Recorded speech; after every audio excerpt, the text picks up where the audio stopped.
Welcome to Manager Tools. Today's show, Project Manager 101s, part 1 of 2. In today's cast, we explain the basics of how to have one-on-ones with project team members who don't report to you. Here we go.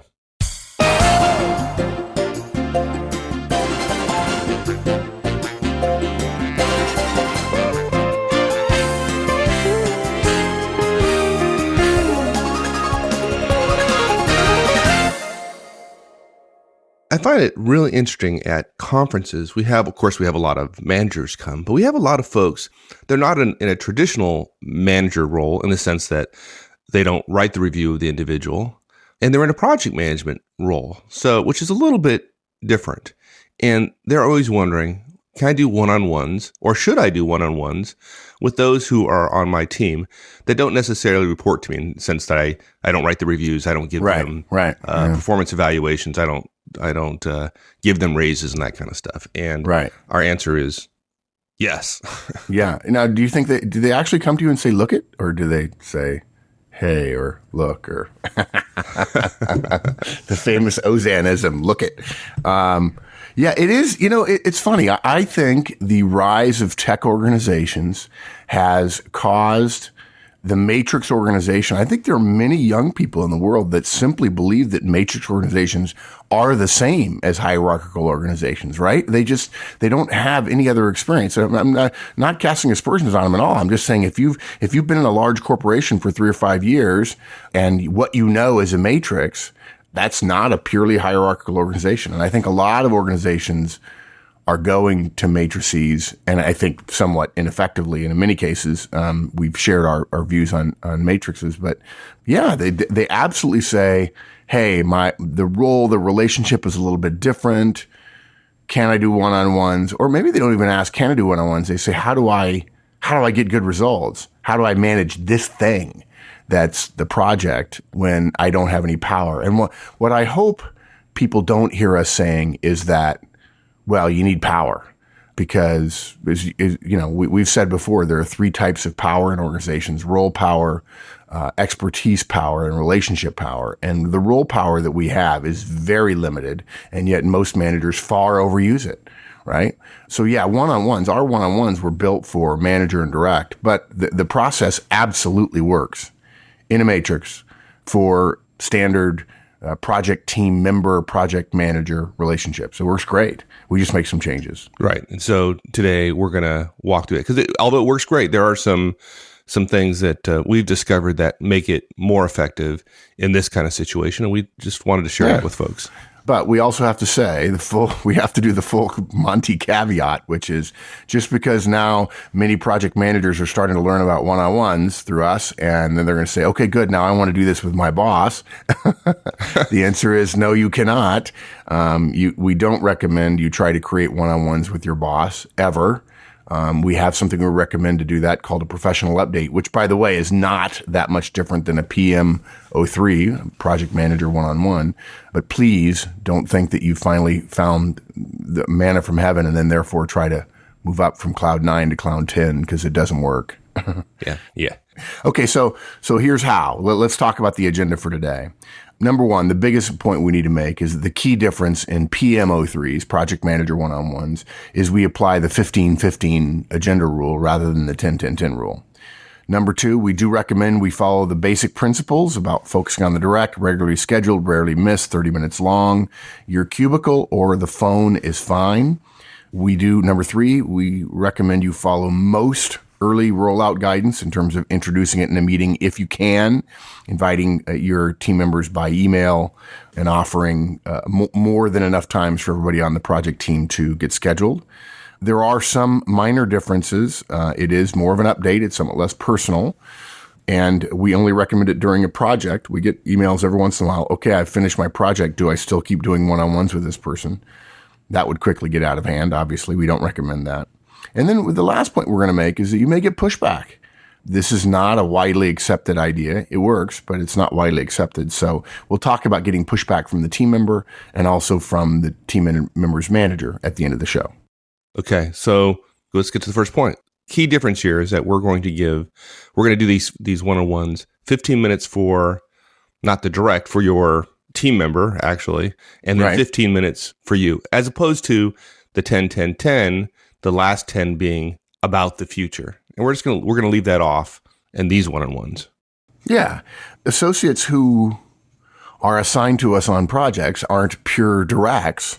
So we don't have a one-on-one that's identical to a normal one-on-one. The big difference is really flies out of an easy conclusion, which is because they're not our directs and we don't have much, if any, frankly, say in what their future will be, right? I mean, we're not the person that is beholden to the organization and through which the organization speaks to the direct regarding the direct's future. Right. But you're not saying the future's not going to come up, though, right? That's possible. No, sure. Look, of course, we'll have suggestions. We'll have insights. And look, at the end of the show, we'll suggest that there's a way that you can have a lot of input in terms of giving feedback to their line manager regarding their performance.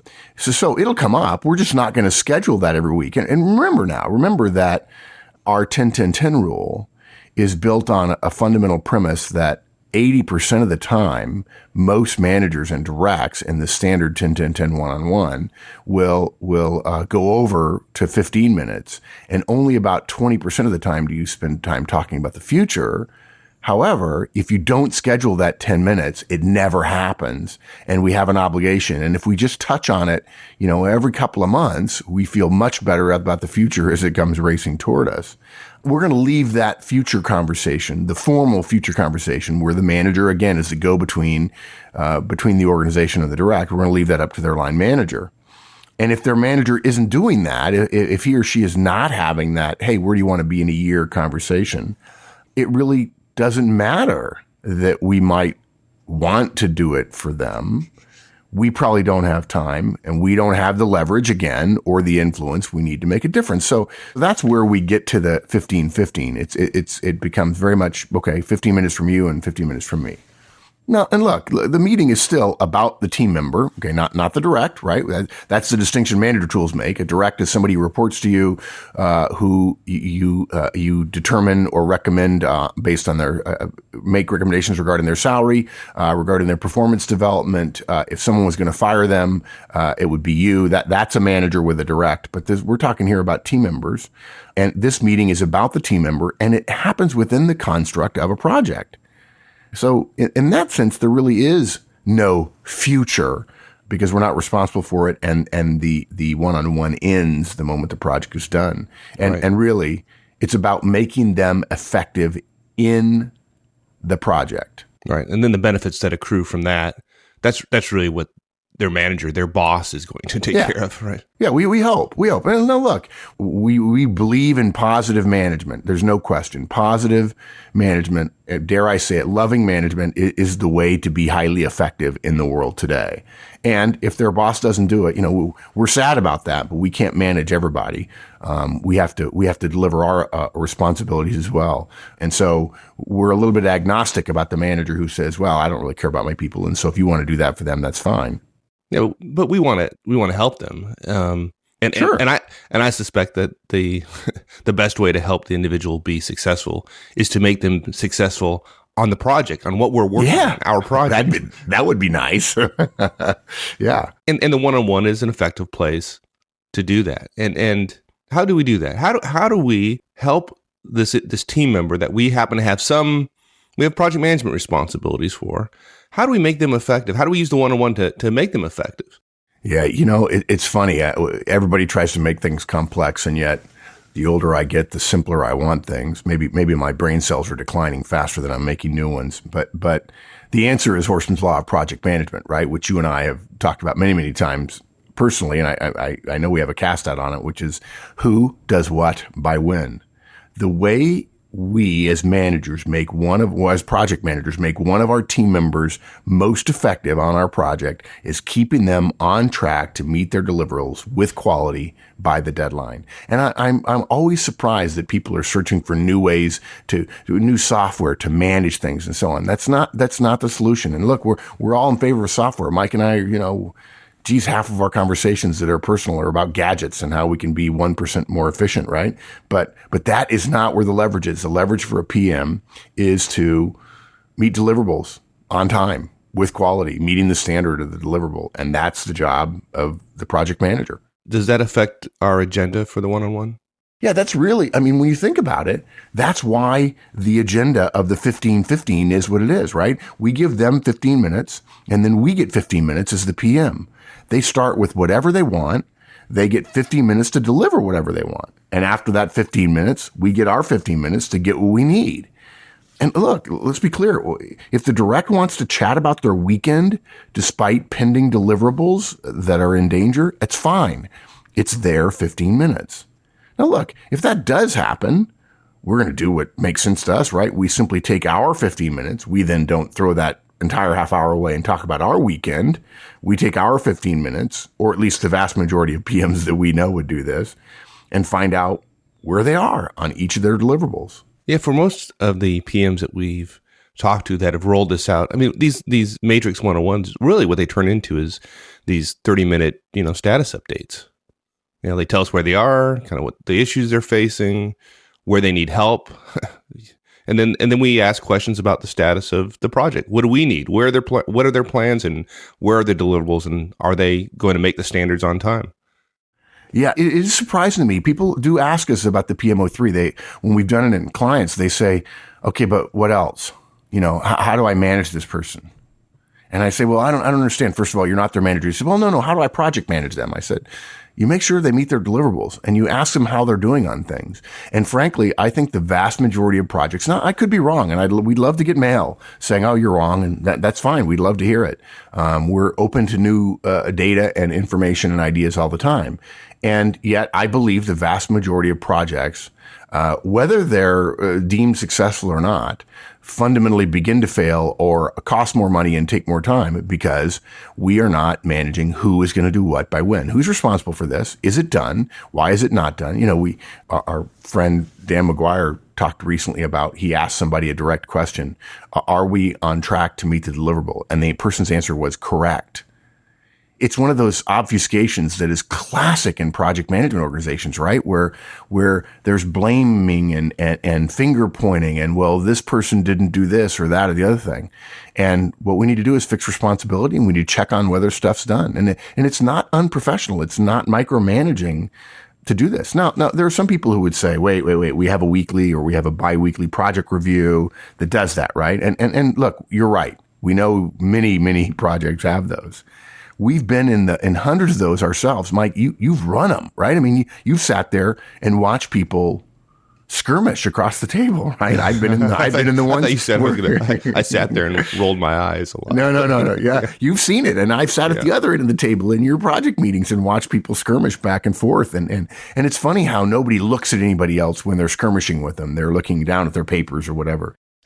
In those skirmishes, they don't get resolved in the meeting, right? What happens is, as project manager or somebody senior on the team goes out and has individual conversations with the folks involved, finds out what the issues are, and then works with the respective team members to resolve it.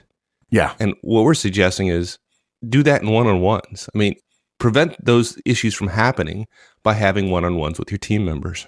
In fact, I two things that I've noticed regarding this is, one, when those individual conversations happen, they're very different, right? There's less fear of being in trouble because I'm not being in trouble in front of the rest of the project team. And we've actually had people come to us and say, well, Mark, what you guys need to do is you need to figure out a way to make those project meetings successful. And we're reminded of Edmund Wilson saying years ago, I'm sorry, but there's no evidence that human nature has changed in the last 1,000 years, let alone the last 10,000, let alone the last 100,000 years. You're not going to change organizational human behavior in meetings where there is a potential for being shamed or being caught out and being embarrassed in front of others. People are going to be defensive. You can't do it there. It has to happen in one-on-ones. The other point that I've heard from a few people that I thought was brilliant, they say, Mark, I just think of my one-on-ones as the pre-wire for my project manager meetings.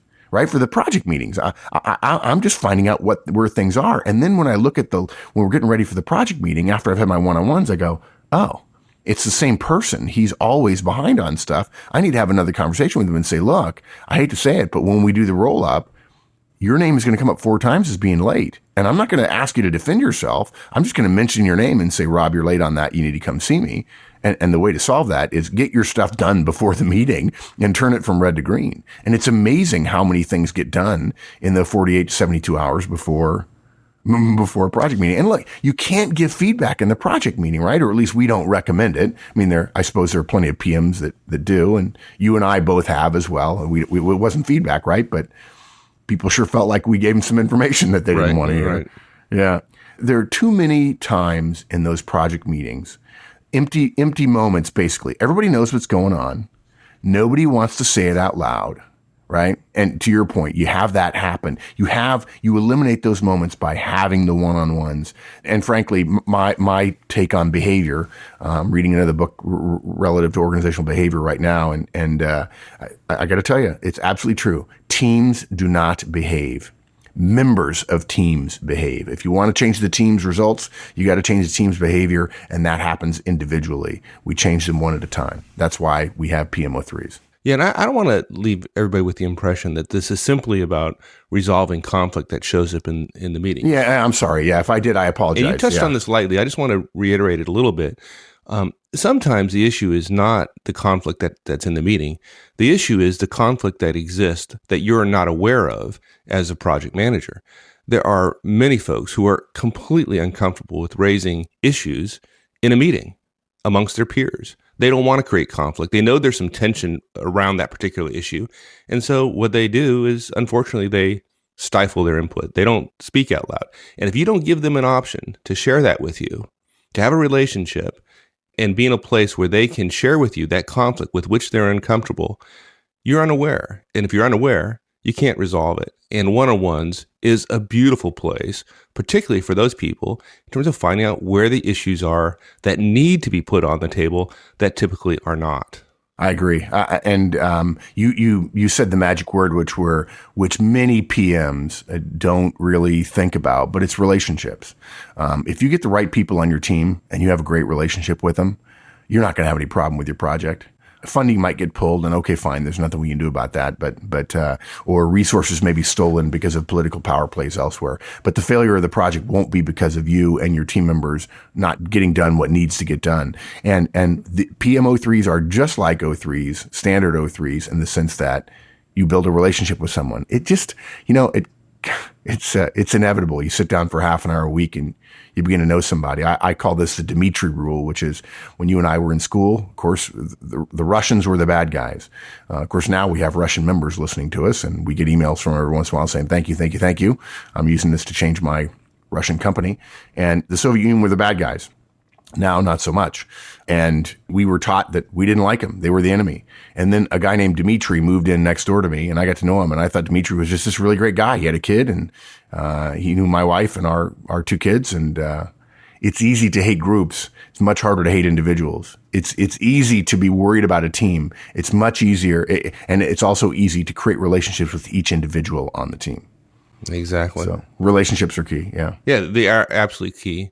On the other hand, we found that these are more effective if you have a detailed project schedule and you have deliverables by week, so that when you meet in one-on-one, you can talk about those things. Does anybody, in your experience, does anybody not have those? If you're a PM and you're meeting with one of the members of your team, don't you have your deliverables, your deadline list? Don't you have the project plan with you? Yeah, unfortunately, it does happen. It happens too often. Look, in my PMO organization, we were managing hundreds of millions of dollars worth of projects. And if somebody were to show up to a meeting with either the team or their directs in terms of working on the team project, members, yeah, right. and not have the project plan in front of them with very specific deliverables and dates and owners, I think my head would have spun around a couple times. Yeah, I tell you, I'm amazed that people don't realize that if you're talking to a PMO, or if you're talking, like in your case, with billions of capital employed, or if you're talking to an EVP and there's a bunch of project managers, or we're talking about the project that you're managing, it's okay to be yellow. It really is.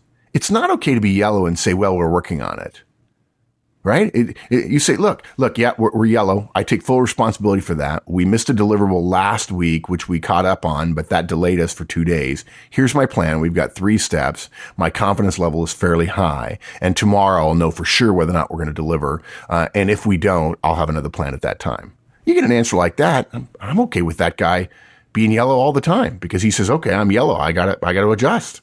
Yeah, you're right. And if somebody is green all the time and is never yellow, then you got to kind of look a little bit askance at that and go, well, something's not right there. Because that just suggests that the world goes perfectly. And we know that not to be true. We know that not to be true. Yeah, look, okay. So there's nothing wrong, folks, with using the PM 15 minutes, the second half of the half hour, to get detailed status of every darn thing the team member is responsible for in any way. What is the status of X? What is the status of Y? And then the answer is not correct, by the way. There are many things that would feel normal in a regular one-on-one with the direct that are a lot less likely to come up in that project matrix one-on-one. Family and career, the 2 most common, less likely topics. And we'll talk about that in just a minute. But if you're a regular manager and you're also a PM and you feel like they're a little bit less personal, they're supposed to be, because your relationship is not supposed to be quite as personal. It certainly can be, but somewhat less personal simply because you're a PM as opposed to an actual manager of this person. Okay, so we talked a little bit about the differences in the one-on-ones, but there's a lot of similarities. And other than the 10-10-10, instead using 15-15, the other principles are pretty much the same. Yeah. Yeah, I think, they're not a direct. We don't say, oh, gosh, they're not a direct, so where do we start? We're trying to, because work is complex and we all have plenty of deliverables, we're trying to decrease the number or minimize the number of moving parts. And look, the first one and the most important one is focus on the direct. That's the heart of a one-on-one, because so much of manager direct or PM/team member, what I say PM-TM, so much of the PM-TM relationship is not focused on the team member. It's focused on other things, on outside influences and so on. And look, there's enough of a role power difference, even in a project, that if you're going to get good ongoing communication, whether the project is 6 weeks or 6 months or 6 years, you've got to meet frequently with the person, with the team member, and allow their agenda to come first. If we start the half hour and say, here's what I've learned and here's the updates and so on, okay, now what do you have for me? You're going to get less fulsome, less open communication, and they're not going to bring their questions to the table. If we say it's about the project as opposed to that individual we're meeting with at that time, not saying it doesn't benefit the project, but if we tell ourselves it's about the project rather than about this team member, we're going to end up eroding the relationship with the team member, because there is no relationship to the project. The project, frankly, doesn't exist, as I've said before. So you erode the relationship, and then later that affects the project negatively. If we say it's about the tasks, in other words, it's a task management meeting, or it's about the deadlines, right? All reasonable approaches to a mechanistic world. We again erode the relationship, which again comes from frequent communication about topics that are of value to the team member. I wish it were more complex than that, right? But it's not. That's just human behavior one-on-one. And again, human behavior hasn't changed anytime recently. It's not going to anytime in the future. We focus on the team member, and that means because it's within construct of the project, it'll feel more like a project update. But dedicating the time and allowing the team member's agenda to take priority are really core to the relationship development, open communication, future improvement of results part of the PMO3. Yeah. And because of that, we want them to be regularly scheduled and rarely missed, just like with normal one-on-ones. I mean, this dedication of time that you're taking and putting aside for the team member is as important to him or her as it is to a manager's directs. In some ways, it's especially reassuring because the connection with us as a PM is much more tenuous. So firm scheduling just sends a very strong message to the team member about your commitment to the effort and your commitment to communicating and building that relationship. Yeah, imagine if you had a peer and you went to him or her and said, "Hey, I'd like to sit down every week and chat about this big project that you and I are co-leading." And he said, "Sure, we can talk every week." Yeah, we'll see how we fit it in. That's very different than saying, okay, let's schedule it. Let's make it happen. The let's schedule it is a very distinctive behavior in organizations that are, of course, at least driven partially by time, which is our greatest decaying cost. Oh, by the way, I guess we need to address time, right? Our general rule for the shortest project that benefits from PMO3s is 3 weeks. We get that question every once in a while. Most people think that's probably somewhat short. Yeah. We would have chosen somewhat of a longer duration. We didn't choose it. We just learned it.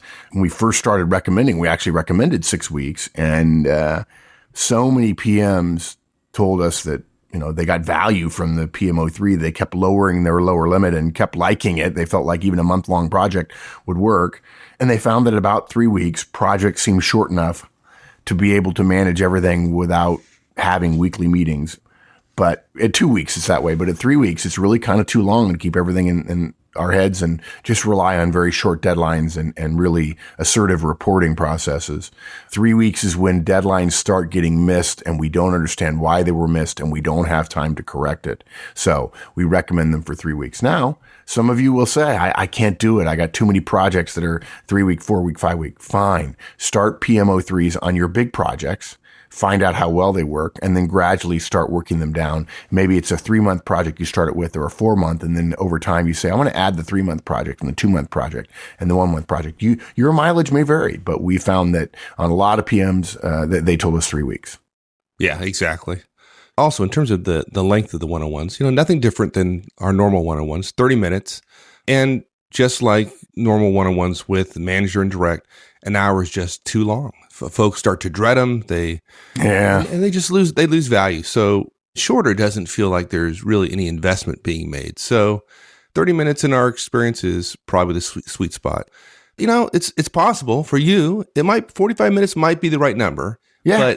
And for some, it's hard to believe, but some say 20 minutes is better. But generally 30 minutes is where we find the sweet spot. I would say this to those PMs who say 20 minutes is better for me. It may be because you're in an organization that's somewhat homogenous. And so your team members are a lot like you, and they tend to be on the task focused side of things. Generally more true of IT and engineering and tech organizations, but not always. And, the 20-minute long, if you feel like your 20-minute long one-on-ones are incredibly efficient, you might discover that the purpose of a one-on-one is not to be efficient. We want them to be efficient, but the purpose of it is to be effective building a relationship.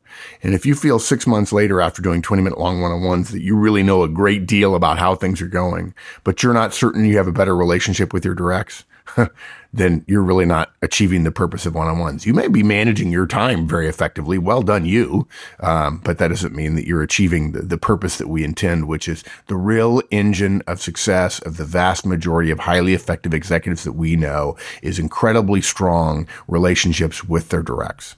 And that's why we found 30 minutes, at least for the vast majority of managers, to work. Yeah. And look, you schedule 30 minutes and you might go 45 periodically. It's not as if you need to flagellate yourself because you went 40 minutes at a given time, because you're really having a great conversation and running a problem to ground with a particular team member. Yeah. Do you find any difference in terms of where the one-on-ones are held? Because we tell people, hey, look, face-to-face is better, but on the phone is just fine. But some PMs in general, probably on average, tend to probably have they may not have an office to begin with, and they may have a smaller cube than most managers. Is there any difference there? No, there's no difference. The bottom line is no. You can do it in your cube, or you can do it on the phone. Phone works just fine. I do think at some point we need to do a one-on-one on phones. We have some specific guidance on that, or we need to do a podcast on that and share our guidance. But I will say this, because it tends to be more task focused, because we don't tend to talk about the future as much, because we don't tend to talk about personal stuff as much, although it does come up. I have found that cubicles are even easier for PMO3s than for standard one-on-ones. And I find that most technical organizations are pretty much okay with it. Now, I have had people tell me, I'm really hoping that I can get an office in order to do one-on-ones, and I just kind of chuckle and say, you really don't need them. And he says, oh yeah, but don't tell anybody. I still want an office. Hire that person. Yeah, exactly. Yeah, exactly. So the cubicle is fine. Phone is fine. Of course, if you have an office, do it. Just remember our guidance about one-on-ones is don't schedule a resource that you don't own, because then you're creating an extra level of step of complexity, which just reduces your likelihood of follow through and percentage success and completion on the one-on-ones. It's not worth it. Yeah, don't insert any obstacles between you and the one-on-one actually occurring. Mm-hmm. Thanks, everyone. That's it. If you have any questions about the show, join us on the discussion forums, www.managertools.com/forums. We'll see you there. So long.